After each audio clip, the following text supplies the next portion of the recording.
Dear students, मैं doctor सुमन जैन सबसे पहले इस सत्र में प्रवेश लेने वाले सभी विद्यार्थियों का स्वागत करती हूं और आशा करती हूं आप सभी परिवार सहित स्वस्थ एवं सुरक्षित होंगे।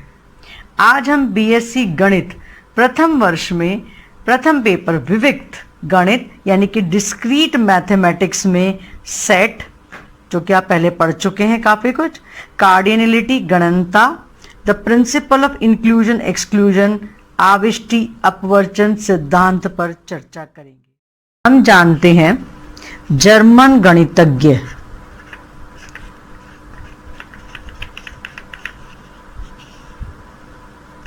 जॉर्ज कैंटर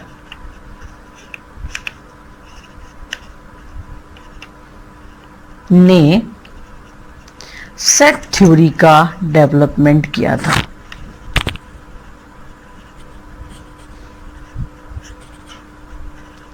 विकास किया था।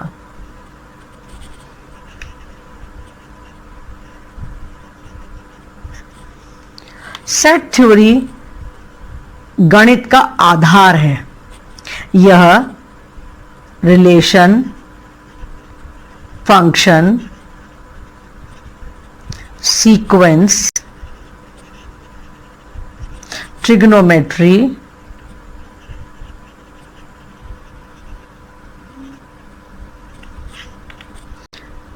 लॉजिक आदि गणित के क्षेत्रों में काम में आती है।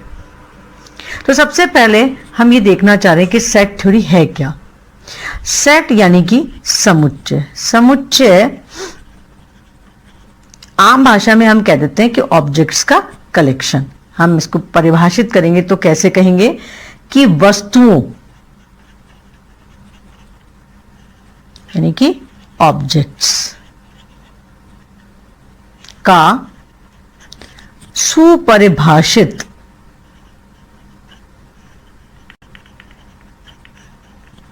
वेल डिफाइंड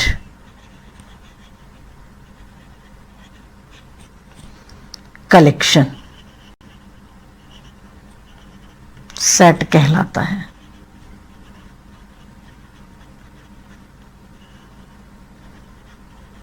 फॉर एग्जाम्पल हम ये लें कि भारत में राज्यों की राजधानियों का संग्रह।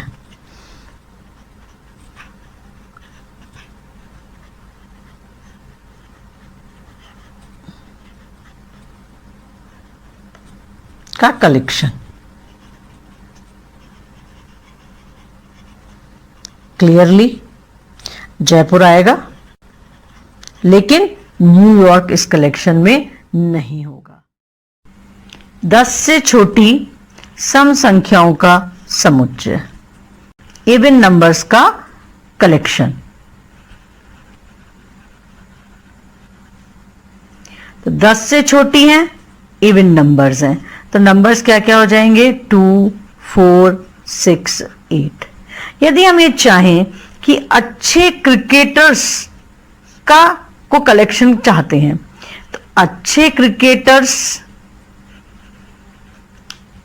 का कलेक्शन संभव ही नहीं है, क्योंकि अच्छे क्रिकेटर्स वेल डिफाइन नहीं है।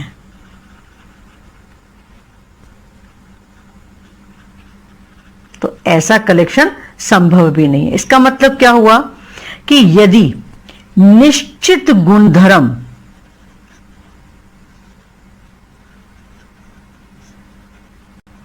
यानी डेफिनेट प्रॉपर्टी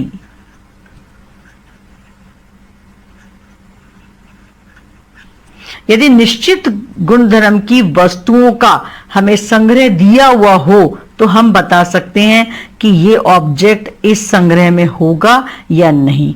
तो हमें चाहिए कि जो भी ऑब्जेक्ट हम चाहते हैं उसका जो प्रॉपर्टी दी हुई है वो हमें वेल डिफाइन होनी चाहिए, तो हम ये बता पाएंगे कि ये वस्तु इस कलेक्शन में होगी या नहीं होगी। आप सब पढ़ चुके हैं पहले, लेकिन मैं फिर से एक बार रिवाइज करा देती हूं। हम सेट को इंग्लिश अल्फाबेट की कैपिटल लेटर्स से डिनोट करते हैं। प्राय ABCD से तो हम सेट को डिनोट करते हैं। और जो ऑब्जेक्ट सेट में है तो हम कहेंगे कि ये उसका एलिमेंट है।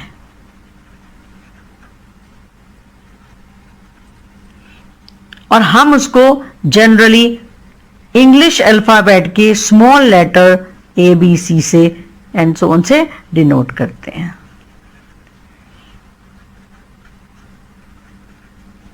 यदि हम ये कहते हैं कि स्मॉल a सेट A का एलिमेंट है, सदस्य है या मेंबर है, तो हम डिनोट करेंगे A is element of A। यदि हमें दिया हुआ है कि A इज, इस तरह से हमें प्रेजेंटेशन दिया हुआ है, तो हम कहेंगे A सेट A का एलिमेंट नहीं है। A सेट A का एलिमेंट नहीं है।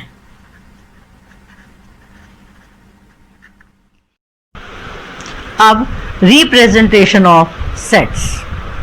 हम सेट को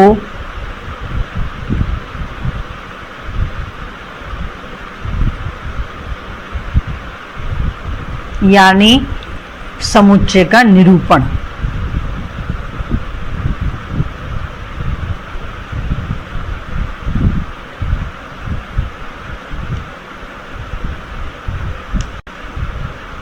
सेट को हम दो प्रकार से रिप्रेजेंट करते हैं। पहला, सारणीबद्ध रूप,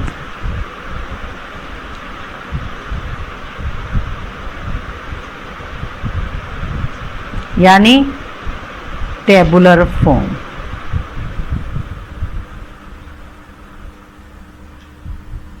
और रोस्टर फॉर्म भी इसको कहते हैं हम। इस फॉर्म में सभी अवयवों की हम क्या करते हैं, लिस्ट बना लेते हैं। तो एलिमेंट्स की लिस्ट बना लेते हैं, उसको कर्ली ब्रैकेट में कॉमा लगाकर हम सेपरेट कर देते हैं। सेपरेट करते हुए हम लिखते हैं। जैसे हमने कहा किसी सेट के हमें एलिमेंट्स रिप्रेजेंट करने हैं, हम उस सेट को हम A नाम दे रहे हैं, तो कर्ली ब्रैकेट में हमने कहा 1, 3, 5, 7, इस तरीके से हम इसको रिप्रेजेंट करते हैं। यदि 2-3 एलिमेंट लिखने के बाद ही हमें ये मालूम चल जाए कि ये सेट किस प्रकार का है या इसके एलिमेंट्स कैसे होंगे, तो फिर हम उसको इस प्रकार से लिखते हैं कि A is equal to ABC और फिर हम डॉट डॉट कर देते हैं। जैसे फॉर एग्जाम्पल मान लीजिए हमें इवन नंबर का सेट दिखाना है,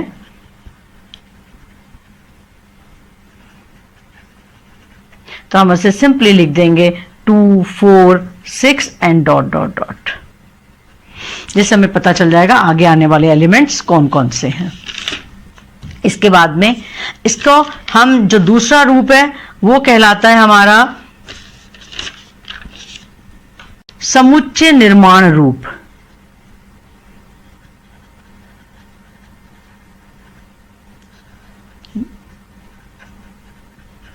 या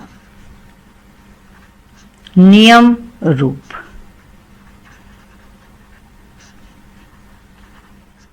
यानी सेट बिल्डर फॉर्म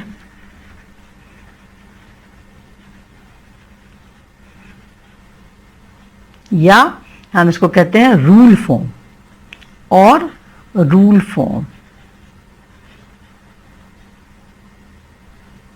इस फॉर्म में हम सेट के एलिमेंट्स जिस प्रॉपर्टी का पालन करते हैं उसे लिख दिया जाता है। जैसे हमें सेट लिखना है, वही कर्ली ब्रैकेट के अंदर मैंने कहा उसमें X एलिमेंट होंगे, जहां X भारत की एक नदी है।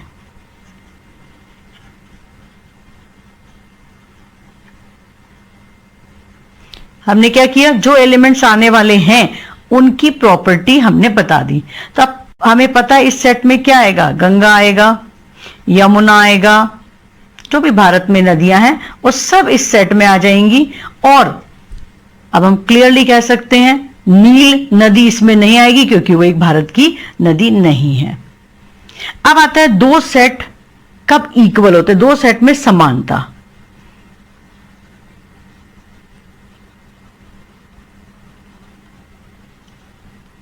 यदि हमारे पास में दो सेट हैं ए और बी, तो हम कहते हैं कि ए के एलिमेंट्स तो हों बी में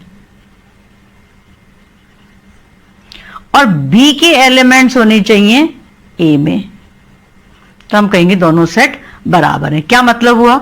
मान लीजिए हमारे पास में ए एलिमेंट है जिसके एलिमेंट्स क्या हैं, लिसन वर्ड, यानी एक्सेस जो एलिमेंट है वो हमारे पास है एक्स लिसन, LISTEN, लिसन शब्द का अक्षर है।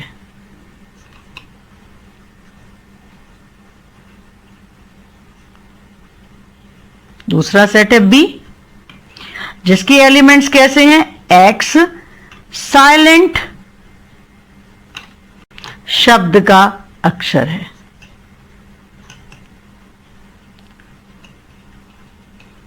दोनों सेट अलग अलग है, लेकिन यदि हम यहां पे ए देखें तो लिसन शब्द में क्या आ रहा है, एल आ रहा है, ISTE और एन, और बी क्या आ रहा है हमारे पास में, SILTE और एन, SILTEN। यहां क्या हुआ, ए और बी दोनों में सेम हमारे पास में ऑब्जेक्ट्स हैं, सेम लेटर्स हैं, इसलिए क्या कहलाएगा, ए इज इक्वल टू बी। अब हम शुरू करते हैं कार्डिनलिटी, यानी कि गणनता। हम जानते हैं नेचुरल नंबर्स का सेट n काउंटिंग करने के काम आता है। इस प्रॉपर्टी को हम सेट की साइज के लिए, सेट की साइज हमें देखनी हो या दो सेट्स की हमें साइज की तुलना करनी हो, कंपैरिजन करना हो, तो हम इसको काम में लेते हैं। यदि हमारा मान लीजिए किसी प्रतियोगिता में, किसी कंपटीशन में हमें पार्टिसिपेंट्स की संख्या ज्ञात करनी है, तो हम क्या करते हैं कि जो पार्टिसिपेंट्स होते हैं उन्हें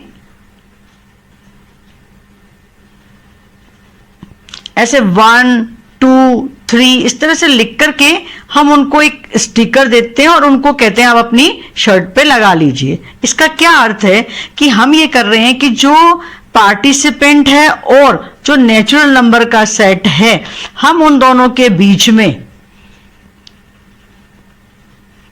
प्रतियोगी और नेचुरल नंबर के सेट के बीच में हम 1-to-1 कॉरेस्पॉन्डेंस,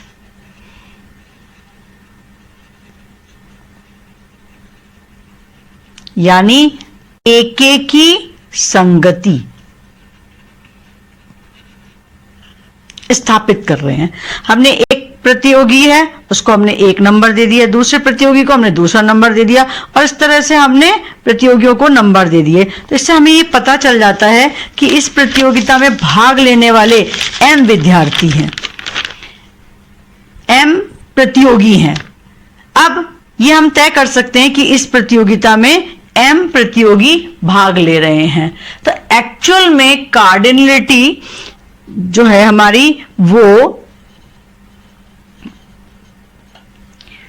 सेट में उपस्थित, तो वास्तव में कार्डिनलिटी सेट में उपस्थित डिस्टिंक्ट एलिमेंट, रिपीट नहीं होना चाहिए, डिस्टिंक्ट एलिमेंट्स की संख्या,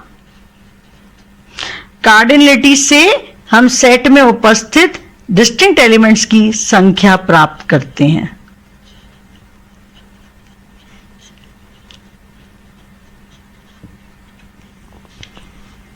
यदि हमारा सेट फाइनाइट है, सेट यदि फाइनाइट है, तो फिर तो हमें जितने सेट में जो अवयव हैं उतनी ही उस सेट की कार्डिनलिटी हो जाएगी। जैसे मान लीजिए हमारे पास सेट ए में 1, 5, 6, 5, 3, 1। अब डिस्टिंक्ट एलिमेंट्स कितने हैं? 1, 3, 5 एंड 6। कार्डिनलिटी को हम डिनोट करते हैं कार्डिनलिटी ए या मॉड ए के रूप में। अब डिस्टिंक्ट एलिमेंट्स कितने? 4, तो हम कहेंगे कार्डिनलिटी 4 है। अब आता है आपका प्रिंसिपल ऑफ इंक्लूजन एक्सक्लूजन।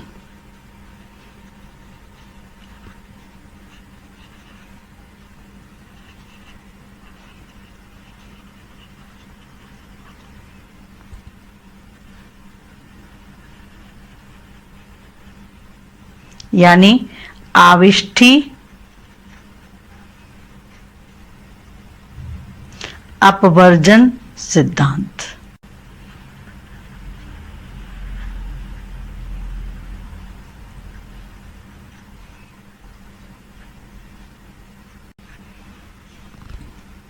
यदि सेट्स डिसजॉइंट हों,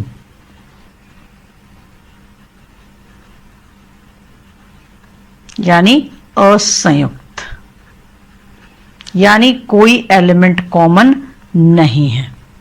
यदि दो सेट्स असंयुक्त हो, कोई कॉमन एलिमेंट नहीं है, और हमें उसकी यूनियन, जो सेट्स हैं उनके यूनियन में एलिमेंट्स की संख्या निकालनी है, तो आसानी से निकाली जा सकती है।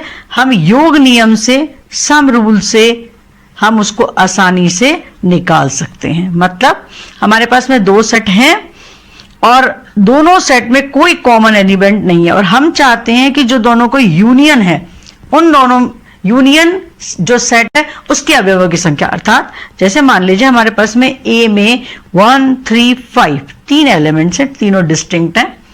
बी है, उसमें 2, 4, 6 एलिमेंट्स हैं। क्लियरली ए और बी में कोई कॉमन एलिमेंट नहीं है, ए और बी डिस्टिंक्ट है, सेट्स हैं। अब मुझे इसकी यूनियन निकालें, तो यूनियन में क्या आ जाएगा? 1, 2, 3, 4, 5 एंड 6। हम चाहते हैं कि कार्डिनलिटी निकालने के लिए अब हमें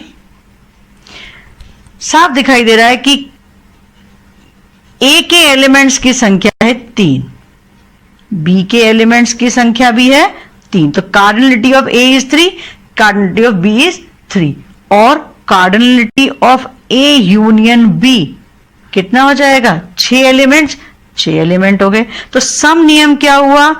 ए plus B is equal to A. जब अपन ने यूनियन, दोनों क्योंकि डिसजॉइंट थे, तो सिंपली हम ए के एलिमेंट की संख्या ज्ञात करेंगे, बी के एलिमेंट की संख्या ज्ञात करेंगे और उन्हें सीधे योग नियम से जोड़ देंगे और हमें ए यूनियन बी की एलिमेंट्स मिल जाएंगे। लेकिन यदि हमारे पास सेट्स डिसजॉइंट नहीं हो, सपोज ए में हमारे पास 1, 3, 5 है और बी सेट में हमारे पास में मान लीजिए एक एलिमेंट कॉमन कर देते हैं, तो 2, 3, 4, 6 कर देते हैं। अब क्लियर है, ये डिसजॉइंट नहीं है, 3 इसमें कॉमन है। और ए यूनियन बी क्या हो जाएगा? ए यूनियन बी हमारे पास हो जाएगा 1, 2, 3, 4, 5 एंड 6। अब कार्डिनलिटी ऑफ ए क्या हो जाएगी? डिस्टिंक्ट एलिमेंट्स है 3 हो गई। Cardinality of B distinct element है 4, तो 4 हो गई। Cardinality of A union B कितनी हो जाएगी? 6 एलिमेंट्स है। लेकिन यदि हम यहां योग नियम लगाएं तो cardinality of A plus cardinality of B is equal to 3 + 4 that is 7, जबकि cardinality of A union B is 6। तो यहां क्या हुआ? Cardinality of A plus cardinality of B is not equal to cardinality of A union B. अर्थात यदि sets disjoint नहीं है, असंयुक्त नहीं है, उस केस में योग नियम में संशोधन करने पर, योग नियम को चेंज करने पर जिस नियम की उत्पत्ति होती है उसे हम प्रिंसिपल ऑफ इंक्लूजन एक्सक्लूजन कहते हैं, आविष्टि अपवर्जन सिद्धांत कहते हैं। अब यदि हमारे पास में जो थ्योरम है वो है, यदि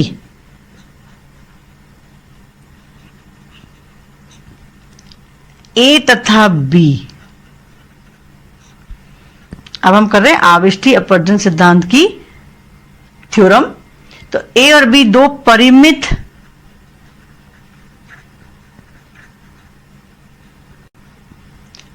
सेट हो,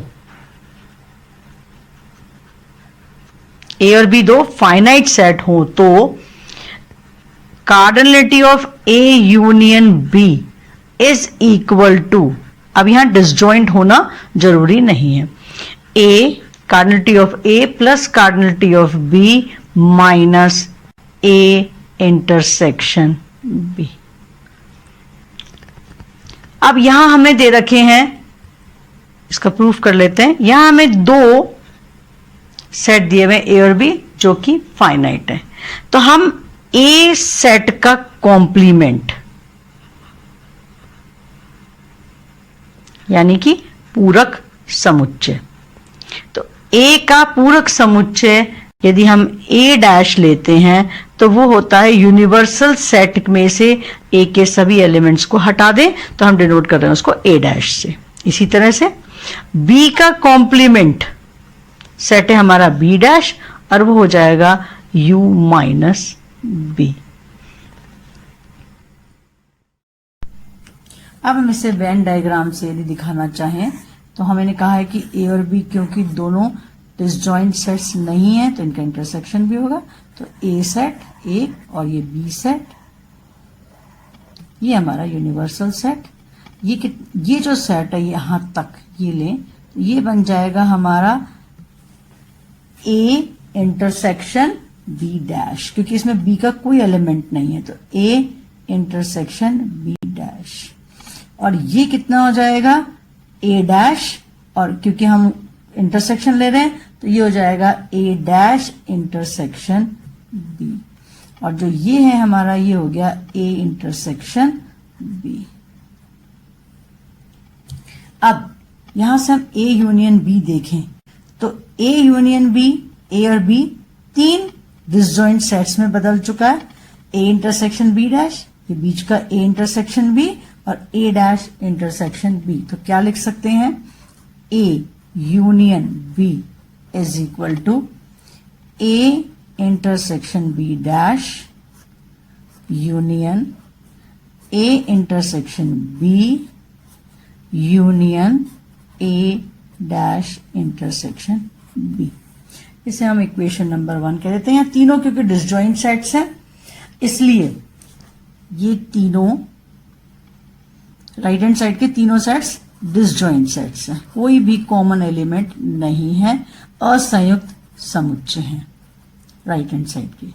तो हम क्या लगा सकते हैं कार्डिनलिटी नियम से, क्योंकि हम योग नियम सिंपल योग नियम लगाएं तो cardinality of A union B is equal to cardinality of A intersection B dash plus A intersection B की cardinality plus A dash intersection B. Now इसे हम दे देते हैं इक्वेशन नंबर 1। अब हम यहां देखें तो ए सेट क्या है, A is equal to A intersection B dash union A intersection B. ये भी क्या है डिसजॉइंट, तो हम इसमें भी योग नियम लगाएं तो A is equal to cardinality of A intersection B dash plus A intersection B, इसको हम दे देते हैं सेकेंड। सिमिलरली हमें क्या दिखाई दे रहा है, बी क्या है ए इंटरसेक्शन बी और ए डैश इंटरसेक्शन बी का यूनियन, तो हमारे पास कार्डिनलिटी ऑफ बी क्या हो जाएगी union cardinality of A intersection B plus cardinality of A dash intersection B. इसे इक्वेशन नंबर 2 दे देते हैं, 3 दे देते हैं। ठीक है। अब equation 1 can be written as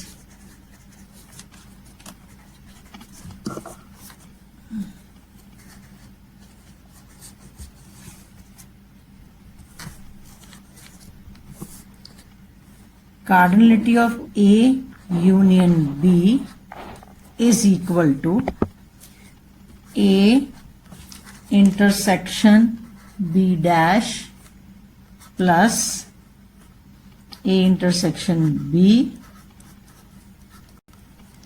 plus A dash intersection B। ये तो हमारे पास पहले ही था, और इसमें हम ऐड और सब्ट्रैक्ट कर रहे हैं A इंटरसेक्शन B की कार्डिनलिटी। जितना ऐड किया उतना ही सब्ट्रैक्ट कर दिया। Clearly from first and second equation A intersection B यहां से यहां तक का तो हमारे पास हो जाएगा कार्डिनलिटी ऑफ A, और ये हमारे पास हो गया cardinality of B। From first और second equation cardinality of A plus cardinality of B minus A intersection B।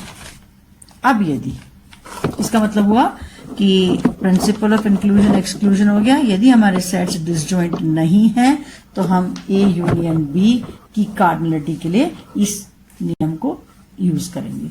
अब इसी नियम का यूज करते हुए यदि हमारे पास में 3 सेट्स हो A, B एंड C, तब हम इसी नियम को लगाएंगे तो A union B union C। हम क्या करते हैं, इस B यूनियन C या A यूनियन B किसी भी एक को हमने एक सेट मान लिया। अब इसी नियम के हिसाब से होना चाहिए cardinality of A plus cardinality of B union C minus cardinality of A intersection B union C। अब इसमें हम जो B यूनियन C की कार्डिनलिटी आया उसको हम पहले वाले अपने नियम जो हम 2 सेट्स के लिए कर चुके थे हम बिल्कुल उसी तरीके से कर देंगे। तो A union B union C की कार्डिनलिटी किसके बराबर जाएगी, कार्डिनलिटी ऑफ A तो एज इट इज, और ये हो जाएगा cardinality of B plus cardinality of C minus cardinality of B intersection C। ये और जो पहले से हमारे पास टर्म थी minus A intersection B union C। अब कुछ सेट के नियम हम अच्छी तरह से जानते हैं। A intersection B union C is equal to A intersection B union A intersection C। हम इसको यहीं पे यूज कर लें। A union B union C is equal to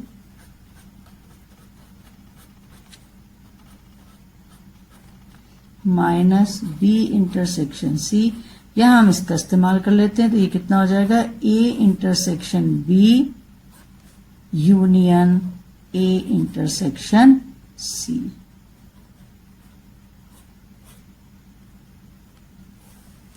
फिर हम यहां पे जो हमने पहले 2 सेट्स के लिए योग नियम लगाया था, फिर हम यहां योग नियम लगा देंगे। ये हो जाएगा A plus B plus C, cardinality चल रही है, B इंटरसेक्शन C माइनस। अब हमने जब 2 का जो हमने A यूनियन B लिखा था उस हिसाब से cardinality of A intersection B plus cardinality of A intersection C minus cardinality of A intersection B intersection A intersection C।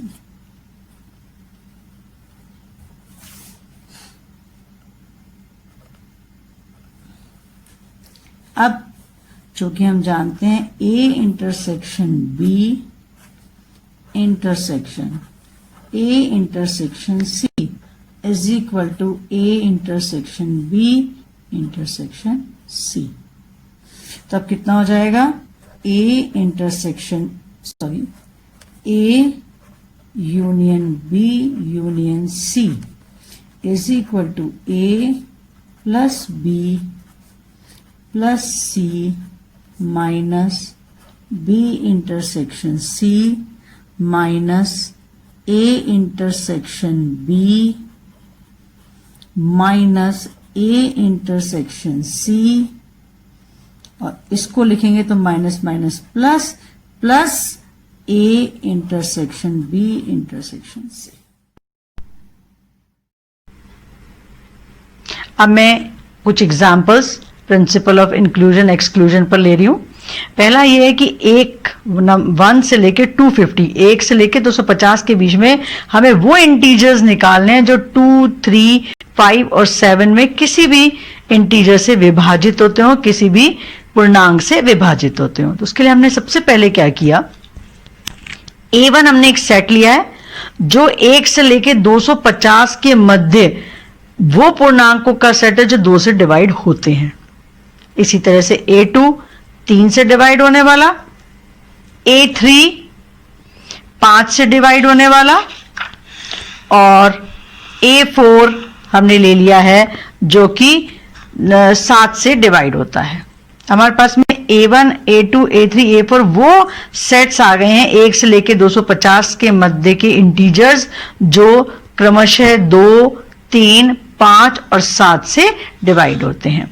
अब हमने निकालना क्या है, हमें वो सारे इंटीजर्स निकालने हैं। तो हमने क्या निकालना है, cardinality of A1 union A2 union A3 union A4 ज्ञात करना चाहते हैं। तो सबसे पहले 2 से डिवाइड होने वाले इंटीजर्स कितने हो जाएंगे, 250 अपॉन 2 125। ये जो हमने नोटेशन लिया है ये हम ले रहे हैं ग्रेटेस्ट इंटीजर जो कि इससे कम हो। तो जैसे यहां हमको मिला है 3 से डिवाइड होने वाले 83.33, तो ग्रेटेस्ट इंटीजर हो जाएगा 83। इस तरह से हमने A1, A2, A3, A4 निकाल लिए। अब A1 intersection A2, A1 intersection A2 क्या हो जाएगा, 1 से लेके 250 के बीच के वो इंटीजर्स जो 2 और 3 दोनों से डिवाइड होते हैं, यानी कि 6 से डिवाइड होते हैं। अब 6 से डिवाइड होने वाले कितने हो गए, 41। इसी प्रकार A1 इंटरसेक्शन A3 कितने हो जाएंगे, हमारे पास नंबर थे 2, तो A1 तो हो गया 2, A3 हो गया 5, तो 2 और 5 यानी कि 10 से डिवाइड होने वाले integers. Similarly A1 intersection A4 तो 2 और 7 से डिवाइड होने वाले। इस तरह से हमने A1, A4, A2, A3, A2, A4, A3, A4 के सारे इंटीजर्स निकाल लिए। अब हम निकालना चाहते हैं A1 intersection A2 intersection A3, यानी 1 से लेके 250 के बीच के वो इंटीजर्स जो 2, 3, 5 यानी कि 30 से डिवाइड होते हो। सिमिलरली हम A1 intersection A2 intersection A4, A1 intersection A3 A4 हमने जो निकाल ये हो जाएगा A2 intersection A3 intersection A4, यानी 3, 5 और 7 तीनों से डिवाइड होने वाले इंटीजर्स की संख्या। अब लास्ट हमने क्या किया, चारों 2, 3, 5 और 7 यानी कि 200 चारों को मल्टीप्लाई कर दिया, 210 से डिवाइड होने वाले इंटीजर्स की संख्या ज्ञात कर ली। अब अपन हम लगाएंगे आविष्टि अपवर्जन सिद्धांत। अब लगा रहे हैं हम 4 के लिए, हमने 3 के लिए सीख ही लिया। 4 के लिए क्या हो जाएगा, पहला प्लस चारों, फिर -2 के साथ में, फिर 3 के लिए प्लस और फिर चौथे के लिए माइनस। चारों साथ आएंगे तो माइनस। हम इनकी संख्या पहले ही ज्ञात कर चुके थे। अब अपने पास कितना हो जाएगा, यूनियन 125 प्लस 83 जो अपन पहले जोड़ चुके हैं, तो ये आ जाएगा आपके पास रिजल्ट 193। 193 इसका मतलब क्या हुआ, 1 से लेके 250 के मध्य जो इंटीजर्स हमें निकालने थे जो कि 2, 3, 5 और 7 में से किसी भी इंटीजर से डिवाइड हो, वो जाएंगे 193। एक और एग्जाम्पल है, 90 स्टूडेंट्स हैं जिनमें कुछ के पास मैथमेटिक्स है, कुछ के पास कंप्यूटर, कुछ के पास सांख्यिकी है। तो 40 के पास तो है मैथमेटिक्स, 50 के पास कंप्यूटर, 60 के पास में स्टैटिस्टिक्स है। 10 विद्यार्थियों के पास कंप्यूटर और मैथ्स, 40 के पास गणित और सांख्यिकी, और 10 विद्यार्थियों के पास तीनों सब्जेक्ट हैं। हम उन विद्यार्थियों की संख्या ज्ञात करना चाहते हैं जिसके पास कंप्यूटर विज्ञान और सांख्यिकी विषय परंतु गणित नहीं है। अब हमने क्या किया, इसमें हमने M तो ले लिया है, जिसके पास गणित है वो विद्यार्थियों का सेट, तो हमारे पास कितने आ जाएंगे 40 विद्यार्थी। और C ले लिया है हमने वो सेट जिसमें केवल कंप्यूटर विज्ञान के स्टूडेंट्स हैं, और S हम डिनोट कर रहे हैं सांख्यिकी विषय लेने वाले विद्यार्थियों के सेट को। हमें क्या क्या दिया हुआ है, टोटल विद्यार्थी थे 90, मैथ्स में थे 40, कंप्यूटर में थे 50, स्टैटिस्टिक्स में थे 60, मैथ्स और कंप्यूटर में थे 10, मैथ्स और स्टैटिस्टिक्स में 40, और तीनों जिनके पास हैं वो हैं 10 बच्चे।